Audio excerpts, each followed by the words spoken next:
Hello, good afternoon, and welcome to the Midday News.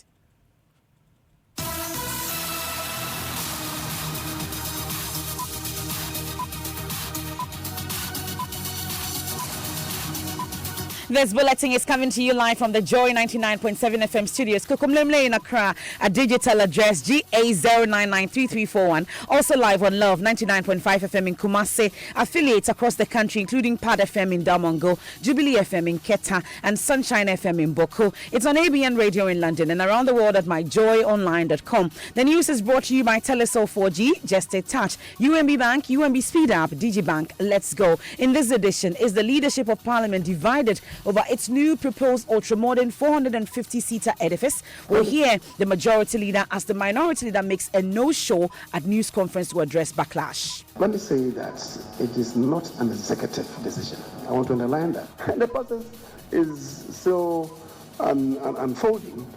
Ultimately, it is Parliament that will have to make the final determination. For once, for twice, for three. Meanwhile, the opposition NDC remains opposed to the proposed project. Now, deaths recorded due to shortage of drugs leads to a total shutdown of a health facility in Wale Wale. We are live to our reporters on the ground. Details emerge and review reporter for news portal Modern Ghana, who claimed he was never tortured by national security, had earlier confessed to being assaulted by state security operatives. For once, for twice, for three times and more, I asked them and they repeated their answer, which was one. We were assaulted. We have details shortly, and later, five-time winners of the NSMQ Presbyterian Boys Senior High School takes an early lead in a heated contest between them, St. John's School, and one-time winners Pope John Senior High School. At the end of the second round, St. John's School has 8 points. Pope John Senior High School has 27 points. Presec Legon has 35 points. We are live on the ground for the very latest as they enter the final round of the contest, and we have sports. Yes, it's day 2, rest day in Egypt for the 2019 Africa Cup of Nations, but there's some news reverberating here back home, and Kumasi and Tikotoko fans have reacted to the club's shock decision to sack head coach CK Akono. Details coming up later. We have all that and more here on the Midday News with me, Emefa Apau. And to our very first story, it appears the leadership of Parliament is divided over its new proposed ultra-modern 450-seater edifice. Majority Leader Osei Mensah-Bonsu, who has been justifying at a news conference today why the edifice is crucial. However, his colleague on the other side, Minority Leader Haruna Idrisu, was absent at that press conference, prompting suggestions there may not be consensus on the matter. Mr. Osei Mensah-Bonsu said he cannot state as of today whether Parliament will abandon its plans to build a new chamber despite public outcry. The process is still unfolding. Ultimately, it is Parliament that will have to make the final determination. If Parliament sees with it, and of course, considering the sensibilities of the general populace, believe that we should shelve it, so be it. I cannot on my own say to you that Parliament is going to shelve it. I'm not Parliament. If Parliament makes a decision, I'm the voice to take it out there. That is why I'm the leader of the House. But I don't supplant Parliament by my own, feelings, and somebody say by my own whims and caprices. Frankie, concluded. Now, according to him, no agreement has been reached and procurement processes have not been concluded. The agreement is not being firmed up because these ones have not been concluded. And if the agreement is firmed up, it must come to Parliament for approval. And that is why, as I said, I thought it was unfortunate what result that happened last week Thursday. It shouldn't have happened. I queried it. But then it's something that has come. That's what I'm saying. The reason for this is to put out the relevant information, what informed the board to continue this enterprise. But we are a Parliament, and rightly or wrongly, if the information gets out there and people respond to them in some way, we must take the sensibilities of the people that we lead the people that we represent on board. So I would say that ultimately, whatever decision that Parliament comes to take on this would have to factor into that decision the sensibilities of the good people of this country. The majority leader insists the move to build the new chamber is not an executive decision, but one taken by Parliament as an institution. Executive that is taking the decision for us. Nothing can be further away from the truth. And they refer to a statement made by the Vice President in, I think, July 2017, when after we had been visited by a rampaging storm, a portion of the roof of Parliament had been ripped off, and we had serious leakages, and then Parliament's transactional business had to be halted for that day. When the Vice President came on inspection the day after, and we had told him what had happened and the need for us to repossession Parliament, he said he appreciated our concerns and he agreed that ultimately the new chamber may have to be constructed for Parliament. That was after we had made some representations to him, and he said he was going to ferry our concerns to the President, who had traveled out of the country at the time. But it appears the decision may not be one of consensus. Listen to NDC MP for the Dodio, Nilante van der Poy. The whole reasoning of the majority on this is untenable, highly untenable. It doesn't sit well with a representative of a people. The minority want to tell me that the comfort of members of Parliament is so paramount that we cannot even make sacrifices in order to satisfy the demands, the needs, and the welfare of other Ghanaians who have elected us. Maybe that's the philosophy of the MPP, but not for us in NDC. And so, all the reasons he's giving, we, as a Social Democratic Party, do not accept and will not accept. And I don't see us differing in opinion and stand from what the decision the party has taken. And I'm sure the General Secretary of the party may have taken that decision, because there's no way he will write that, he will issue that press statement without consulting and talking to our leadership. There's no way. I don't see our leader taking a stand that is, let me say, opposing the stand of his members and also the party. Now, you heard that Nilante van der Poy, MP for the Dodio. Joseph Opoku-Gakpo is our parliamentary correspondent, and he joins us live with more on this particular issue. First off, though, Joseph, we're told that the minority leader was supposed to be at this media engagement. Why didn't he show up? Do we know? According to the majority leader, Seiche Mensah Bonsu, he didn't show up because he had some other bargain engagements, to other words, the majority leader used, which was how come he was unable to show up. We probed further, seeking clarity on what exactly may have prevented him. But again, the majority leader said that, well, he had other things that he had to take care of. I walked into the main chamber of Parliament a while ago, and I spotted him from the gallery, seated and leading his side of the House in conversations on the floor of Parliament itself. Well, but out of that media briefing, you know, there's been a lot of public outcry on this particular building of this chamber. But at the end of it all, did the majority leader say whether they will back down on it or not? He says that's a decision that's to be taken by the House at a go when the necessary processes are done at the level of the Parliamentary Service Board, but he indicates that they will take into consideration the sentiment of ordinary people and the issues that Ghanaians have raised generally, even as they come to that decision. And again, he's been claiming that he's had conversations with some of the minority MPs who initially raised concerns about the building and objected to it, and they are turning around and supporting it after he managed to convince them. So he says the consultations are still ongoing. Oh, very well. That's Joseph Opoku-Gakpo, our parliamentary correspondent there. Now, persons in the Swami magazine Industrial Enclave want the member of parliament to rather focus on developing infrastructure in the constituency than advocating the construction of a new parliamentary chamber. Some voters in the constituency want their member of parliament to withdraw from leading the cause and focus on developing the constituency. As I'm talking to you now, Ghana do not need fixed assets. Ghana don't have to shift this amount of money in building fixed assets.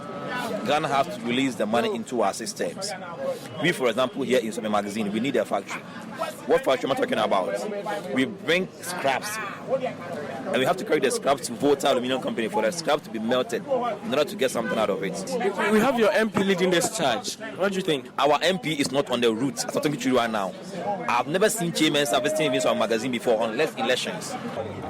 As I'm talking to you now, dollar is about 4.5. So let's say if $1 million is committed to cities, it will be around 45 billion. So 45 billion times 200, the amount is too much.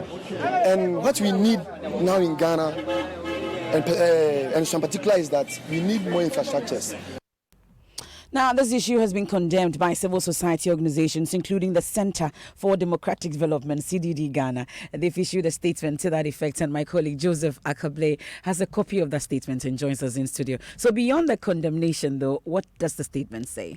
So part of it reads that the CDD Ghana does not believe that the construction of a new and expanded chamber at an estimated cost of $200 million is reasonable or justifiable at the present time, in the face of numerous basic needs facing communities across the country, including a lack of safe and decent fiscal structures, facilities and fixtures for many basic schools, a chronic shortage of beds in public schools, the deplorable condition of many of the country's roads, and other basic infrastructure and material deprivations facing various population of citizens. Construction of a new edifice for Parliament is a clear case of misplaced priorities. So it goes on to say that they call on Parliament, the Parliamentary Service and governments to heed justifiable citizens' opposition to its proposed project, and is signed by Efua Aidan Ataja, Communication Specialist, CDD Ghana. Okay, so Occupy Ghana also has a statement to that effect. Joining us, Editor Arba Kumsin has a copy of it and joins us in studio with it. What does it also say? Well, they're also questioning Parliament's priorities as it plans to construct a new 450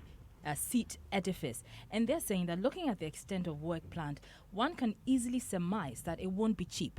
Moreover, it hints at a plan to increase the number of seats in Ghana's parliament, and with that, more lawmakers. And so they're asking several questions, three of which are: 1, how is this project going to be funded? 2, how is this project considered a priority at this time? 3, why do we need to provide for an increase in the number of lawmakers? Do we need 450 lawmakers? That's the Occupy Ghana statement as well, and the hashtag Drop That Chamber is still on. Now, moving on to some other stories, at least a pregnant woman has lost her life while hundreds of lives remain at risk at Wulugu in Waliwale in the northeast region. Why? It's following an acute drug shortage and has forced a major medical center in the area to shut down. The Wulugu Health Center, also a referral facility serving about 11 hard-to-reach villages in the West Mamprusi municipality, has been out of operation for almost a year now, since it was hit by shortages of essential medicines and supplies needed for emergency care. Residents have been interacting with our Northeast Regional correspondent Ilyasu Tanko, and he joins us on the line. Ilyasu, tell us a bit about the impact of the shutdown.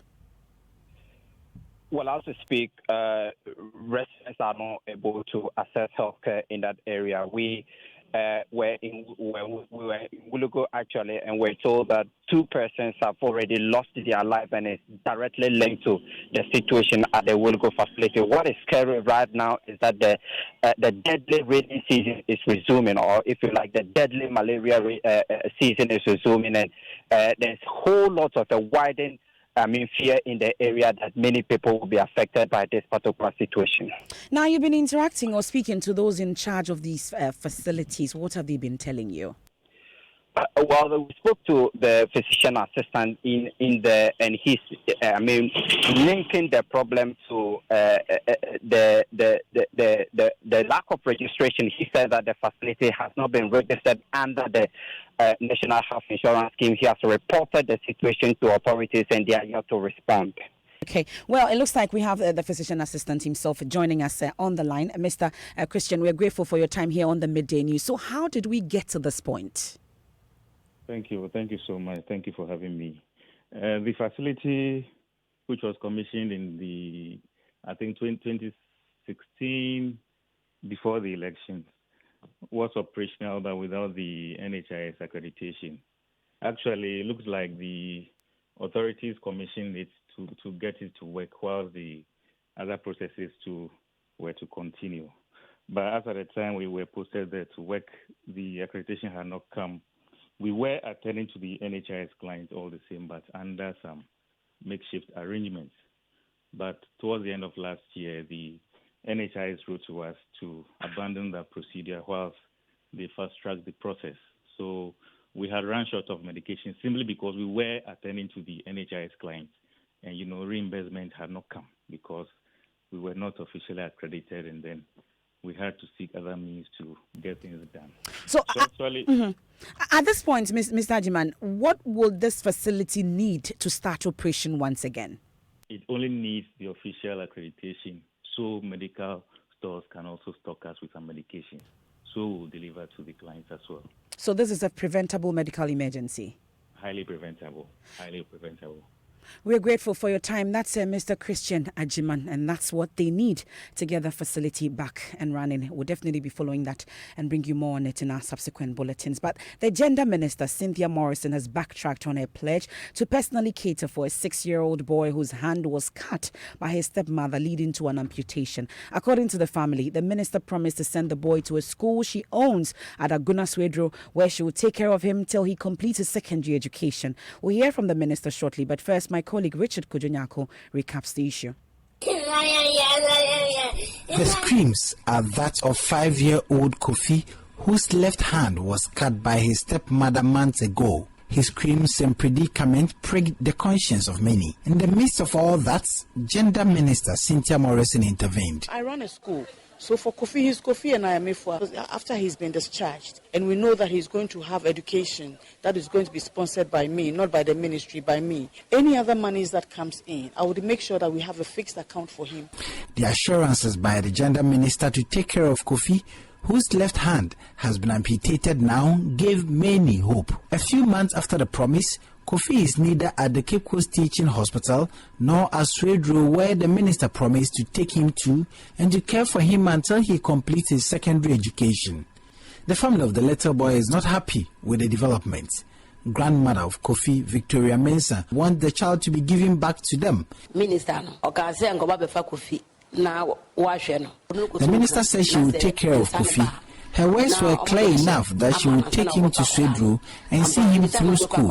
But now Kofi finds himself in the children's home. The child was taken to the children's home. In fact, later when I visited, I was displeased. We are pleading that we should rather be supported to take care of the child instead of keeping him at the children's home.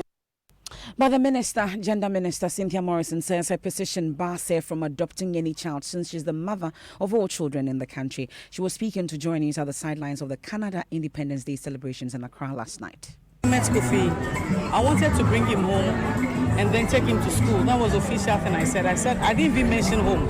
I said I was going to take him to school in Maryland, where I have a house and I have other children that I have not adopted but are fostering. But I was told by my ministry that because I'm the Gender Minister, I cannot adopt a child, which I understand, because all the other children are my children. The next thing is that in August they will fix the hand and he goes to school in September. There's nothing else I can do. I can't bring him to my house, not that I don't want him. That's the Gender Minister, Cynthia Morrison. This is the Midday News. You're on Joy 99.7 FM. Now, it has emerged that the reporter for news portal Modern Ghana, who claimed he was never tortured by national security, had earlier confessed to his lawyers that he was indeed assaulted by the state security operatives. Emmanuel Brichum, who was detained together with his editor, Emmanuel Ajafo, had claimed in a statement issued on his behalf that he was not a witness to any form of torture, as alleged by his editor while in the custody of national security. His statement is, however, now being challenged. Here's a news desk report. Emmanuel Brichum and his editor, Emmanuel Ajafo, were last week detained by national security. Both men were accused of indulging in cybercrime. Mr. Ajafo had alleged that he was tortured. Then they gave it to me.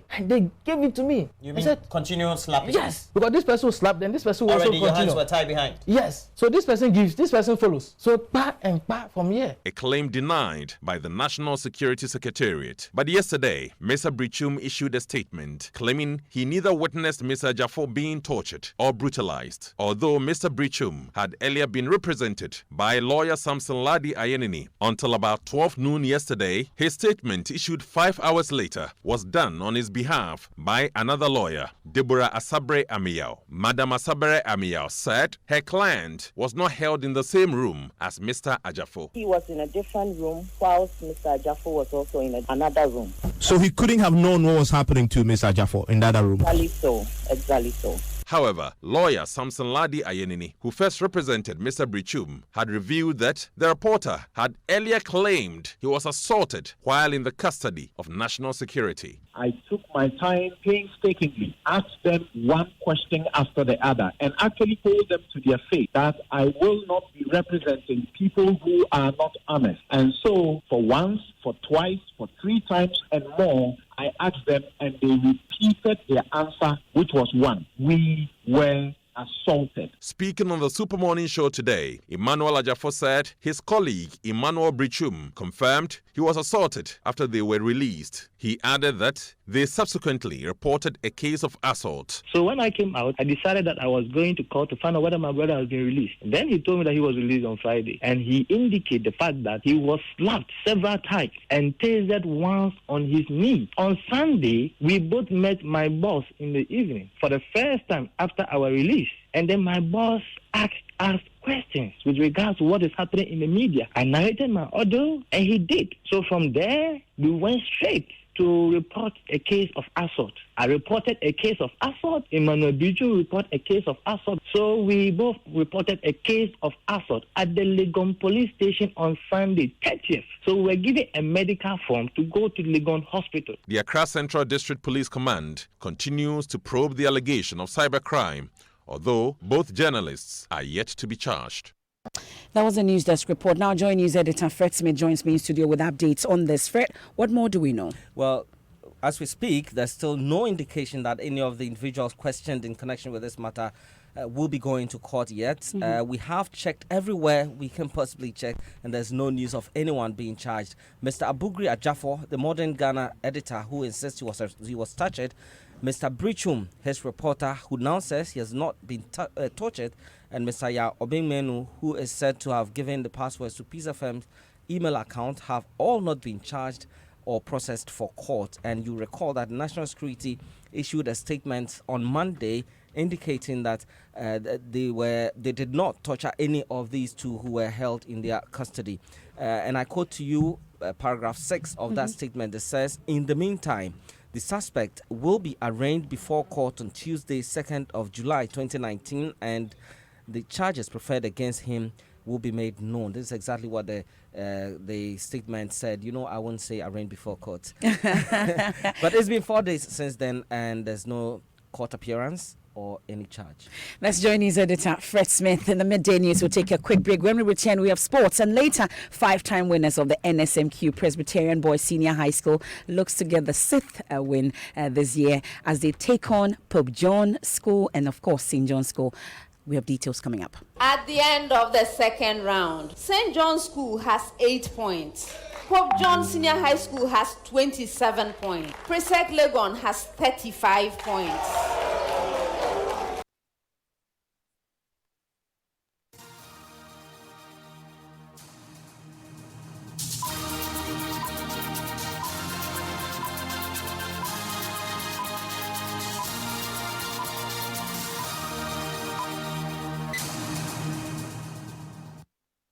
Let's do sports now. Read one. Yes, it's rest day at the Africa Cup of Nations in Egypt, but we have to tell you about some home news making the headlines. Now, the management of Kumasi Asante Kotoko have been unpopular the last 12 hours after news emerged that the club have severe ties with their head coach, C.K. Akono, who rejected a proposal from management to assume the position of a technical director. Akono, just 2 weeks ago, led the club to win the special competition, which got the club a ticket to play at the 2019-2020 CAF Champions League, which is coming up after the Nations Cup.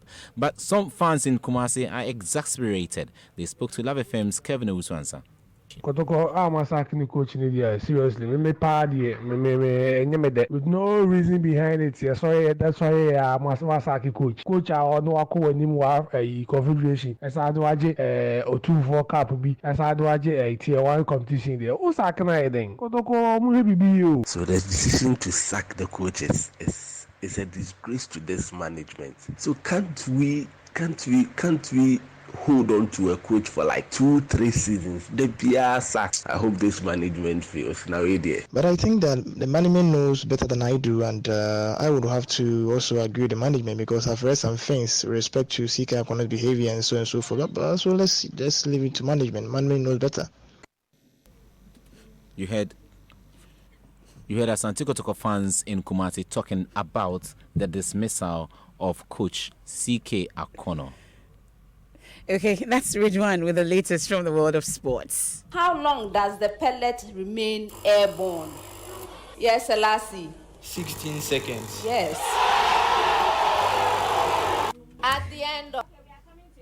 And that's how 5-time winners of the NSMQ Presbyterian Boys Senior High School took an early lead in a heated contest between them. That's how they actually won the competition.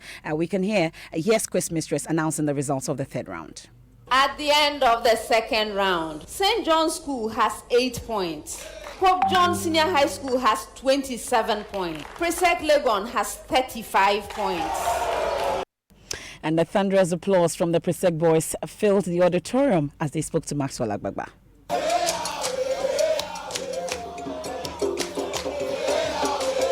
See, our motto is, in their light we shall see light. So if in God's light, then it means that we are winning. And then this year we are taking this cup. It has been 10 years, and then we believe that this year it is God's promise here for us, and then we are going to win. Let's head live to the contest auditorium, and Nancy Emefa is monitoring events there for us. So Presec Legon took that competition, or they qualified to the semi-finals. Is that the case? MFA, indeed, that's the case. They have won convincingly. In fact, it appears that they are going to be the second school to have scored the second highest point ever recorded in the 2019 National Science and Math Quiz. As Atin Sogasis in the prelims had about 76 points. So what happened is that Presec Legon managed to win with 68 points ahead of the arrivals Pope John Senior High School that also managed to pull about 48 points. So basically the difference is actually very big, and there was no way for John to come back from the defeat. So what other contests are scheduled for today? So later in the afternoon, in fact around 1 p.m. today, we're going to be having the school from the Upper West region, the only surviving school from the Upper West region, St. Ignatius of Loyola, competing with University Practice Senior High School and also Otoku Wari School. And then later at 4 p.m. we'll have Kumasi Academy battling it out with Ghana Senior High School, and then the Zebra Boys at Isadore College will also be taking their turn. But really, what happened to Pope John? Because we were told by the information minister, for instance, that the boys were ready to take this competition. Yes, MFA, I mean that from the very beginning, the contest was in between the two schools. But later, after round 3, and then the true or false, the Presecers took a lot of the answers right, while Pope John got a lot of points. So you know that around 4, when you get an answer wrong, they deduct -1. And that is where Pope John decided to lose a lot of points, and then they gave an upper hand to Presec for them to win. But and then when we spoke to them, they were very confident of winning, but unfortunately for them, the Blue Boys took it this time. Well, you heard MFA there. Pope John decided to lose some points in that round, and that's how they crashed out of the competition.